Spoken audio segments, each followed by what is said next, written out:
Ang offer sa mga sasali sa PGMN noon, yung monetization ng mga videos. So gagawa ng videos, gagawa ng content, pwede kang free speech, absolute, kahit ano daw, sabihin mo, sinong atakihin mo, okay lang daw. Pag kumita yung video sa YouTube or sa Facebook, may share ka daw sa monetization. Good afternoon, good evening, good night, goodbye mga DDS. Dito, pinipicture niya na si Mabantay DDS kagad eh. Diyan kagad niya inaano eh. Pero paano naging DDS kung nandun sa loob ng bahay ni Marcos? Tanga-tanga ninyo eh, no? Unahin na po namin doon nga sa naging malaking balita to nung isang araw pa, nung isang gabi pa. Ano pong take nyo dito sa nangyari sa PGMN? Well, hindi nyo po natatanong, no? At baka pangalawang interview ko pa lang to na sasabihin. Ako po kasi na-invite po ako ng PGMN noong 2024 na maging anchor. So, hindi na po ako nagulat sa nangyari sa PGMN kasi nasabi na po sa akin yung business model nila noon. Which is? So, ang business model po nila noon nung nag-i-invite sila ng mga founding anchors. At isa sa kanilang founder, aside kay Franco na owner, ay si CJ Hero. Nako, ayan na. Yan yung sinasabi ko sa inyo yung ibabangga natin. Kasi di ba binalita na may kasama si Franco Mabanta na mga founder. Kasama si CJ Hero. Nako po, patay ka ngayon CJ Hero.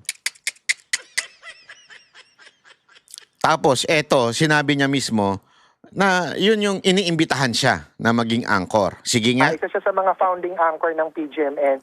Ang offer sa mga sasali sa PGMN noon, yung monetization ng mga videos. So gagawa ng videos, gagawa ng content, pwede kang free speech, absolute, kahit ano daw, sabihin mo, sinong atakihin mo, okay lang daw. Pag kumita yung video sa YouTube or sa Facebook, may share ka daw sa monetization. So, okay pa yun. Kasi ano naman yun legit yun. Yung kikitain sa YouTube or kikitain sa Facebook, that's legitimate income as long as you pay taxes, no? The other thing na na-offer kasi nung meeting na yun, na-mention na sa akin no ni Mr. Franco Mabantay, and I was in that meeting, September 2024, along with CJ Hero and others, na bibring up yung idea na kung meron kang political client Nako. na dadalhin or madadala sa PGMN, magkakaroon ka ng komisyon Nako. sa ibabayad ng political client. And you have to know, September 2024 was 6 to 8 months before the May 2025 elections last year. So, parang ang sinasabi niya dito, binuo yung PGMN not really to support someone, but to get clients. Ibig sabihin, kumuha ng mga kliyenteng politiko. Nako. At itiniming during the 2025 election. So, ang mindset talaga ng PGMN noon was to really get political clients. Meaning mga magbabayad either to promote the candidate or to defeat or criticize or attack their opponent na candidate. Booking. Yan ang mahirap sa'yo, ha? Nayari siya dun, ha? Hindi, di ba? Nayari siya dun. Totoo. O ayan, lumalabas tuloy na binuo daw talaga yung PG. Sabi ko nga sa inyo, pag tama, pinapalakpakan natin. Pag mali, binabanatan. Even di natin kakulay itong bayot na palsis na to. Siya mismo inimbitahan to do that kind of style. Babanat, tapos penge. O kaya naman, promote kita, tapos penge.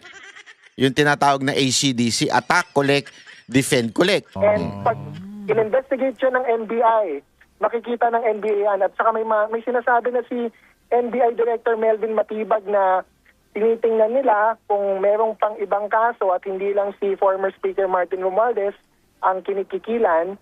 Meron na ding mga ibang attack videos na lumabas at mga promotion videos na lumabas under PGMN. That's why that is what the NBI should investigate. So, nagbayad ba itong mga politiko na ito either to promote themselves or to attack their opponent? So, ano pala talaga ang lakad? ACDC? Yawn. Well, hindi ko kasi panahon yun Basta ang term nung ang discussion talaga na masasabi ko with my personal knowledge is na kung may political clients kang madadala, ay meron kang commission sa ibabayad ng political client. Hindi, kasi kung from the beginning, ganun yung estilong gagawin nila, eh siguro hanggang ngayon ganun pa rin, di ba? Well, ano na yan res ipsa sa loquitur. Ang sabi sa mga abogado, res ipsa sa loquitur, the thing speaks for itself. No. So kung ano yung nasa YouTube channel nila, ano yung nasa Facebook nila, pag may makita kang pattern doon sa mga videos nila, it speaks for itself. Ayan. Malinaw to, ha? Hindi, kasi may punto siya dito. May punto siya dito. Bakit? Kung titingnan at i-obserbahan mo yung PGMN, hindi naman nila pinupuri si VP Sara Duterte. Bumibira sila doon sa kalaban. Okay? Nagkataon nga, paulit-ulit ko sinasabi, na mga congressman na kanilang binabanatan, lahat naman po, karamihan dyan, ayaw si VP Sara Duterte sapagkat ang amo nila ay si Romualdez. At nung binibira na nila siguro si Romualdez, yung pinipitik na ho nila, syempre, mapapagkamalang ka talagang Duterte, defender. Pero hindi ho Kasi sabi ko nga ho sa inyo, wala ho silang direktang banat sa mga Marcos. O direktang banat, talagang didiin si Romualdez. Hindi. Yan ang pinagkaiba. Kasi tinutulad, sino ba nagtulad nito? Si Hidarian, meron siyang binanggit. Ano daw ba ang pinagkapareho ng PGMN? What are the differences pala? Pinagkaiba ng PGMN saka SMNI. Okay? Ang SMNI, ako, I'm speaking just for the Vox Populi, yung aming grupo na banatero sa nasa loob ng SMNI. We're clear. Klaro po kami. Klarong-klaro kami. Hindi kami nagpe-pretend na impartial. Hindi ko kami pretender na hindi kami. Kami po ay talagang Duterte supporter ever since. At alam din naman natin, ang SMNI, si Pastor Kibuloy, supporter talaga ng mga Duterte. We are not pretender. Hindi ko kami yung, depende kung sino magbibigay, depende. Walang ganun. Kung dumidefend kami sa mga ilang politiko, because we really know na itong tao na ito ay talagang maayos. At the same time, kung bumibira man kami sa kalaban, alam namin kasi talagang kalaban. At binabanatan o ginagago si VP Sara Duterte. So what do I mean? Hindi ko kami pretender. Unlike yung PGMN nga, kaya paulit-ulit ko sinasabi, yung PGMN, wala naman nung ganyan. Wala naman silang sinasabi na kami ay Duterte supporter, kami ay ganito, that's why we are hitting this. Walang ganun. Kami, klaro pa sa klaro. Tama, mali.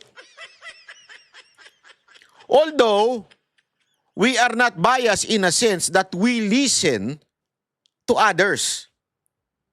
But, we are proud disagreeing with them. Halimbawa, kay Erice. Halimbawa, kay Chanco. Halimbawa, kay Isko. We respect their opinion as our guest. We respect their pananaw. Pero ngunit tatapat subalit, kami po ay proud na sinasabi namin na we disagree with you. Malinaw po yun. Kaya malayong-malayo ang SMNI sa PGMN na tulad na sinasabi ni Hidarian. Kaya ang ganda ng banat ni Coach Oli, sabi ni Coach Oli, ano naman ang pinagkaiba ni Falsis at saka ni Hidarian at ano pinagkapareho nila? Ako, alam ko. Pero hindi ko nasasabihin, baka sabihin discrimination pa. Eto. So dito po malinaw ang karakas po ng PGMN according to Falsis. Okay? According to Falsis. Kung ngayon, PGMN, kung sa tingin ninyo, mali si Falsis, abay, banatan ninyo, idemanda ninyo. Kasi sinasabi niya na parang kinukuha daw siya para kumuha ng client. Attack collect ang diskarte, defend collect, ACDC. So PGMN, ACDC daw kayo. Parang ganun na sinasabi ni Falsis.